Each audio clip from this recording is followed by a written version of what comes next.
তো উনি একজন মেহমান এসে এখানে প্রধান অতিথি বক্তৃতা করে গেছে।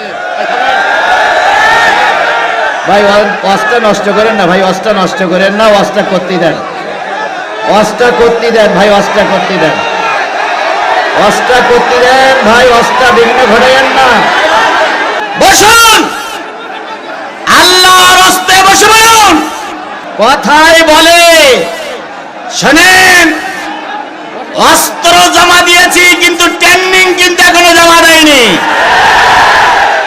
অস্ত্র জমা দিয়েছি, ট্রেনিং এখনো জমা দেয়নি। আমি ভুই পড়ের মতন উড়ে আসিনি, আমি আসমান থেকে নাজিল হইনি। আমি এ জামাতকে মাইক দেওয়া হয়েছে কেন তোমার মতন চুনোপুটির কাছে আমার জবাবদিহিতা করতে চলবে না। কেন দিয়েছি ওটা আমার ব্যাপার, তোমার কাছে কৈফিয়ত দেওয়ার জন্য আমি আসিনি এখানে।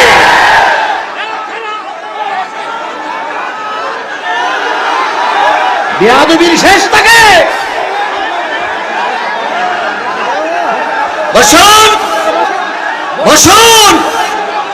কুকুর এখন পাগলা হয়ে গেছে, বুঝতে পেরেছে ক্ষমতায় যাওয়ার সুযোগ নাই, তাই এখন পাগলা কুকুরের মতো ছুটে বেড়াচ্ছে।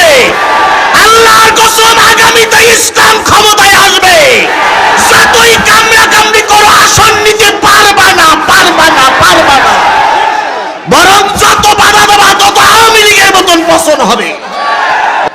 আগে বলতেছিলেন 290, আর আমি আজকে বলে যাচ্ছি 310টা পাবেন আপনারা। যদি এইরকম বাধা দেন তাহলে 310টা আসন জনগণ আপনাদের জন্য অপেক্ষা করতেছে। কোরআনের মাহফিল। আচ্ছা বলুন তো, ফজলু ভাই কয়টা আয়াত বলেছে? 3টা আয়াত। উনি একবারও কি জামাত ইসলামের পক্ষে ভোট চাইছে? তাহলে উনি কোরআনের আয়াত বললেন, উনি যদি ভোট চাইতো তাহলে এটার কথা ছিল যে কোরআনের মাহফিলে ওনাকে সময় দিলেন কেন, আর উনি ভোট চাইলো কেন? উনি 3টা আয়াত বলে ব্যাখ্যা করে বসে গেলেন, কারোর পক্ষও বললেন না, বিপক্ষও বললেন না। আপনার চুলকুনি বাড়লো কেন?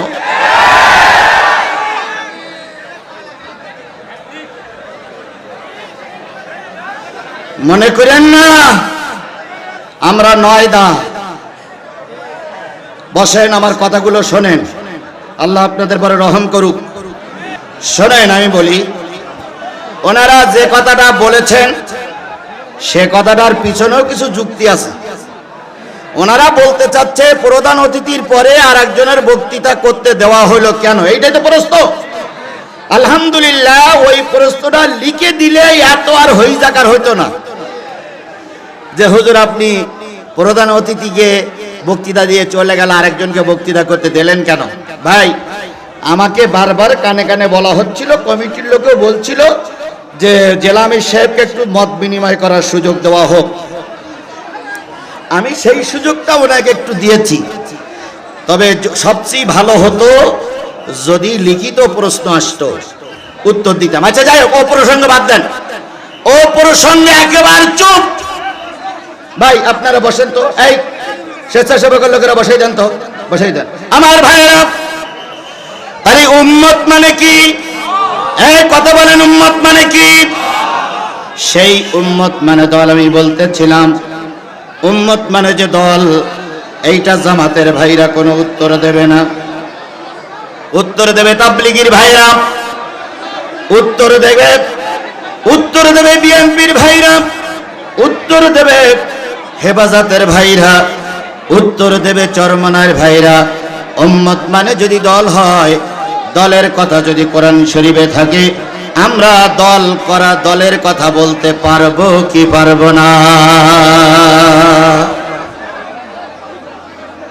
আমার ভাইরা, আবু বকর সিদ্দিক 2 বছর 3 মাস 17 দিন 6 ঘন্টা ক্ষমতায় ছিলেন। 2 বছর 3 মাস 17 দিন, 3 মাস 17 দিন বাকি আছে।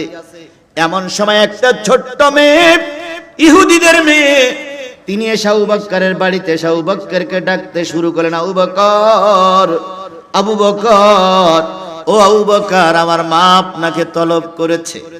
আবু বকর বললেন, তোমার নাম কি?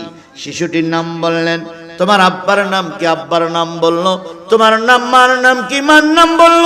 আবু বকর বললেন, তোমার বাবার তোমার মা নিশ্চয়ই ইহুদি। মেয়েটি বললেন, হ্যাঁ আমিও ইহুদিদের মেয়ে। এবার আবু বকর বললেন, তোমার মা আর তোমার বাবা আমাকে কেন তলব করেছে? ওই মেয়েটি বললেন, সিদ্দিক আকবর আবু বকর, আমার বাবা অনেক দিন আগে মারা গেছে, আমার মা শুধু বেঁচে আছে, আর আমি আছি, আর কেউ নাই। ইহুদি তলব করলেন একজন নারী। আবু বকর সিদ্দিক রাদিয়াল্লাহু তাআলা আনহু ওই মহিলাটির ডাকে সাড়া দিয়ে ইহুদিদের বাড়ি গেছে। নিশ্চয়ই যাওয়াটা নাজায়েজ।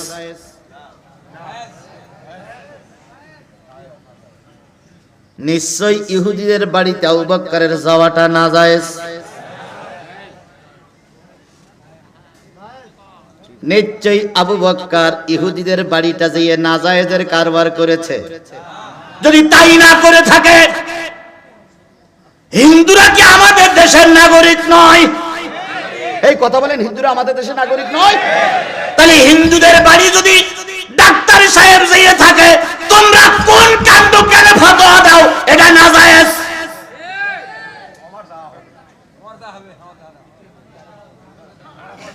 তুমি আর আমি সাধারণ মানুষ না গেলে চলবে, কিন্তু নেতাদের যাওয়া লাগবে। এর মানে এই নয় নেতারা হিন্দুদের পূজায় যে উলু উলু দেবে, এর মানে এই নয় একজন টুপিওয়ালা নেতা হিন্দুদের প্রসাদ কি প্রসাদ না বলে না, প্রসাদ খাবে। হিন্দুদের দুর্গা পূজায় যে উলু উলু দেবে, হিন্দুরা যখন শ্মশান ঘাটে নিয়ে যায় নেতা কান কাঠ খুশি দেবে, এর মানে এই নয় বিপদে পড়লে অমুসলিম হোক আর মুসলিম হোক পাশে দাঁড়ানো প্রত্যেকটা মানুষের নাগরিক, প্রত্যেকটা মানুষের নীতিগত দায়িত্ব। ওনারা গেলে দোষ হয় না, আমাদের হুজুররা গেলে দোষ।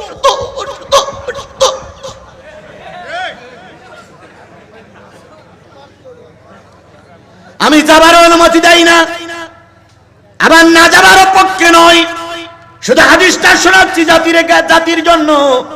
আবু বকর সিদ্দিক মহিলাটার হাত ধরে, বাচ্চাটার হাত ধরে চলে গেলেন ইহুদিদের বাড়ি। যেয়ে দেখে মা ইহুদি মৃত্যু শয্যায় শায়িত। অল্প কিছুক্ষণের ভিতরে হয়তো মহিলার মৃত্যু হয়ে যেতে পারে। আবু বকর সিদ্দিকের পাশে দাঁড়িয়ে মহিলাটা বলতেছে, আবু বকর তুমি মুসলমানদের খলিফা আবু বকর, আমার মৃত্যু হয়ে যাবে বুঝতে পেরেছি, আমার স্বামী নাই, বড় কোনো সন্তান নাই, আমার এই ছোট্ট মেয়েটি তুমি মুসলমানদের খলিফা, তোমার হাতে দায়িত্ব দিয়ে গেলা। ইহুদি ইহুদিদের বিশ্বাস করে না, অমুসলিম অমুসলিমদের বিশ্বাস করে না, অমুসলিম মুসলমানদের বিশ্বাস করে। এর নাম হলো ইসলাম।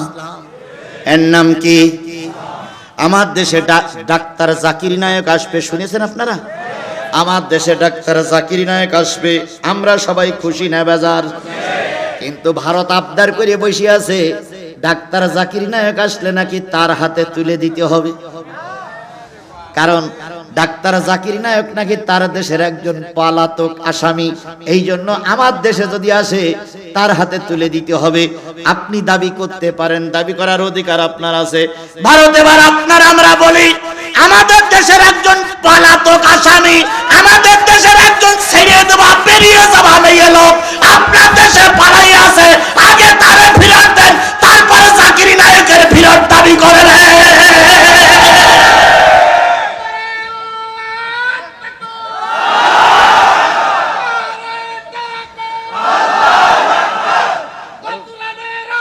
এই ভাই, আমাদের দেশের এক পালাইনি মহিলা ওখানকে বসে আছে না, নাম কি? নাম কি? শেখ হাসিনা ওখানকে পালাই বসে আছে। তার বিরুদ্ধে শত শত মামলা। আমাদের সরকার দাবি করেছে তাকে ফেরত দেন, তারপরে ট্রাইব্যুনাল দাবি করেছে তার ফেরত দেন। বাংলাদেশের 18 কোটি মানুষ দাবি করছে ফেরত দেন।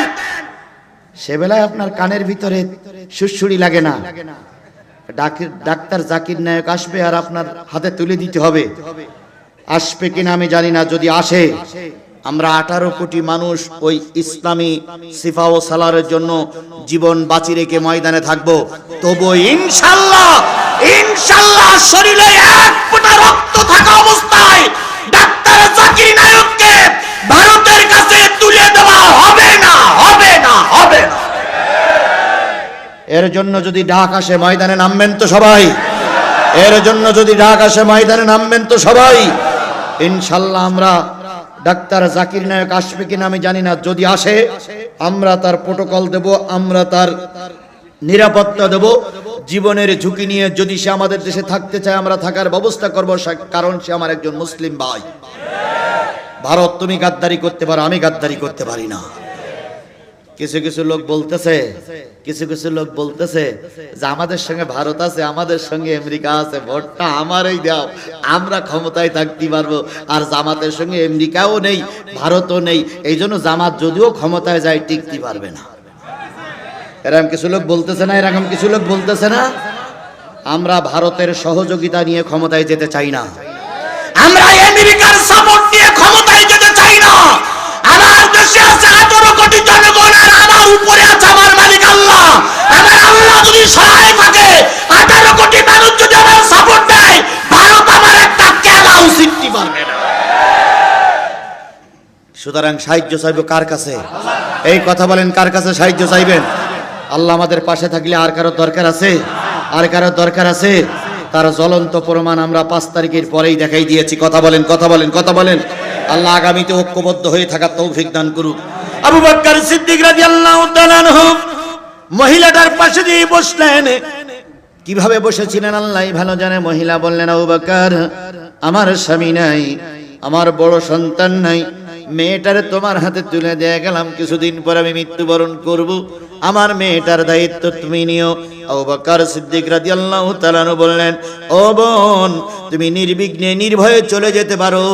আমার আয়েশা, আমার আয়েশা, আমার আয়েশা আমার কাছে যেমন প্রিয়, তোমার এই ছোট মেয়েটাও আমার কাছে তেমনই প্রিয়। এর নাম নেতা, এর নাম নেতা, এর নাম নেতা। আবু বকর সিদ্দিক কয়েকদিন দায়িত্ব পালন করা অবস্থায় মহিলার মৃত্যু হয়ে গেল। আবু বকর যে মহিলাটার তার লোকজন, অন্য লোকজন দিয়ে সৎকার করে যেভাবে হোক তাকে দুনিয়ার থেকে বিদায় করে দিলেন। মেয়েটারে বললেন, মেয়ে, তোমার সমস্ত দায়িত্ব আমার। মেয়েটার কিছুটা ছাগল ছিল, ওই ছাগলগুলো প্রতিদিন সকালবেলা আবু বকর সিদ্দিক মেয়েটার বাড়ি ফজরের নামাজ পড়ে যেতেন, ফজরের নামাজ পড়ে যেতেন, ফজরের নামাজ পড়ে যেতেন, ফজরের নামাজ পড়ে যেতেন, ফজরের নামাজ পড়ে যেতেন। আবার কিছুদিন পরে ফজরের নামাজ পড়ে যেতেন, আবার তিনি ফিরে আসতেন, আবার যেতেন, আবার ফিরে আসতেন। এইভাবে করতে করতে, এইভাবে করতে করতে এক সময় আবু বকর সিদ্দিক রাদিয়াল্লাহু তাআলা আনহু, আবু বকর সিদ্দিক রাদিয়াল্লাহু তাআলা আনহু, আবু বকর সিদ্দিক রাদিয়াল্লাহু তাআলা আনহু কয়েকদিন আর আসতে পারবেন না। আবু বকর মৃত্যুবরণ করেছেন। আবু বকর যখন মৃত্যুবরণ করলেন, দায়িত্বটা আসলো ওমরের। দায়িত্বটা কার আসলো? হযরত ওমরের দায়িত্ব আসলো। ওমর ফারুক রাদিয়াল্লাহু তাআলা আনহু এবার দায়িত্ব নিলেন। দায়িত্ব নেওয়ার পর আবু বকরের মতন আর ওই খোঁজাখুঁজি করতে পারছেন না। মহিলাটা, ওই বাচ্চাটার প্রতিদিন আবু বকর সিদ্দিক দরজা বন্ধ করে দিয়ে আসে, আর পরের দিন দরজা যেয়ে খোলে। এবার আবু বকর সিদ্দিক আর যাচ্ছেন না, ওমর ক্ষমতায় চলে আসলো। এবার ওমর ক্ষমতায় যখন চলে আসছিল, আবু বকর যাওয়ার আগে ওমরের কানে কানে বললেন, ওমর রে, ছোট্ট একটা অমুসলিম মহিলা আছে আমার বাড়ির পাশে, এটার দায়িত্ব কিন্তু আমি পালন করি, তুইও ওমর পালন করিস। আবু বকরের মৃত্যু হয়ে গেল। হযরত ওমর যাবেন ওই বাচ্চাটার খোঁজ নিতে, কিন্তু রাষ্ট্রের অনেকগুলো দায়িত্ব পালন করার কারণে তিনি যেতে দেরি করতেছেন। এদিক বাচ্চাটা ঘুম থেকে জেগেছে, জানালার কাছে এসে বলতেছে, আবু বকর, তুমি না আমার মার কাছে ওয়াদা করেছিলে আয়েশা যেমন তোমার প্রিয় আমিও তেমন প্রিয়, কিন্তু আজকে কেন তুমি আসতেছো না? এবার একজন বলতেছে, ও গো মহিলা কেন, ও গো বাচ্চা কেন কান্দো, আবু বকর আসে না কেন? তখন ওই লোকটি বলতেছে, আবু বকর আসবে, আবু বকর তো দুনিয়ার থেকে বিদায় হয়ে গেছে, মৃত্যুবরণ করেছে। এইবার ওই মহিলা ছোট্ট বাচ্চাটা বলতেছে, মা, যার হাতে দায়িত্ব দিয়ে গেছো সে তো মৃত্যুবরণ করেছে, এখন শুনেছি যে দায়িত্বে আছে সে বড় রাগী মানুষ, আমার দেখবে না রে মা। এই জন্য তুমি আমার জন্য দোয়া করো, মুসলমানদের দ্বারা আমার কোনো উপকার হবে না। এভাবে করতে করতে সারাদিন চলে গেল। দুপুরের পর হযরত ওমর একটু সময় পাইলেন, মহিলাটার বাড়ি চলে গেলেন। যেয়ে দেখে বাইরের দিক থেকে তালা বন্ধ। আবু বকর গতকাল তালা মেরে চলে গেছে, তালাটা খুলেছে। খুলে দেখে ওই ছোট্ট বাচ্চাটা প্রথম দরজার কাছে এসেছে, তার পাশে জানালার কাছে এসেছে। যখন কারো কিছু পাই নাই, বাথরুম সারতে পারি নাই, পায়খানা পেশাব সারতে পারি নাই, একই বিছানার ভিতরে পায়খানা করেছে, একই বিছানার ভিতরে পেশাব করে ওই ছোট্ট বাচ্চাটা পায়খানার পেশাব একাকার করে এবার ঘুম পড়ে রয়েছে। ওমর যেয়ে মাথায় হাত দিয়ে বলতেছে, মারে মারে, ইসলামের খলিফা হয়ে বড় ভুল করেছি রে মা। এত বড় দায়িত্ব আল্লাহ আমার দেবে আমি বুঝতে পারি নাই, দায়িত্বটা আমার ভুল হয়ে গেছে মা, তুই চোখ মেল। ছোট্ট মেয়েটি চোখ মেলে বলতেছে, বুঝেছি আবু বকর আমার খেদমত করেছে, তুমি আমার খেদমত করবা না। হযরত ওমর ওই কাদা পানি মাখা পেশাব পায়খানা মাখা মেয়েটার গালে চুমা দিয়ে বলতেছে, মা আল্লাহর দরবারে অভিযোগ করিস না, আমি সকাল থেকে তোর এখানে আসতে পারি নাই বলে তাকিয়ে দেখ আমার পেটের ভিতরে একটু পানি একটু খেজুরও ঢুকি নাই। আমি আল্লাহর কাছে নিয়ত করেছি তোরে যতক্ষণ খাওয়াইতে না পারবো ততক্ষণ আমি ওমর কিছুই খাবো না। ও আমার ভাইরা, এরকম দায়িত্বশীল নেতা যদি আগামীতেও আমরা পাই, কোন মানুষ না খেয়ে ঘুম পড়বে না। এখন বলুন তো, ওই নেতাকে আমাদের তৈরি করা লাগবে না আসমান থেকে নাজিল হবে? জোরে বলেন, ওই নেতা তৈরি করা লাগবে না আসমান থেকে নাজিল হবে? তাহলে ওই নেতা যদি তৈরি করতে হয় আমাদের ভিতর থেকে বাছাই করে নিতে হবে। কথা বলেন ঠিক না ঠিক? এখন ওই নেতা বাছাই করতে গেলে আমাদের দলের ভিতর থেকে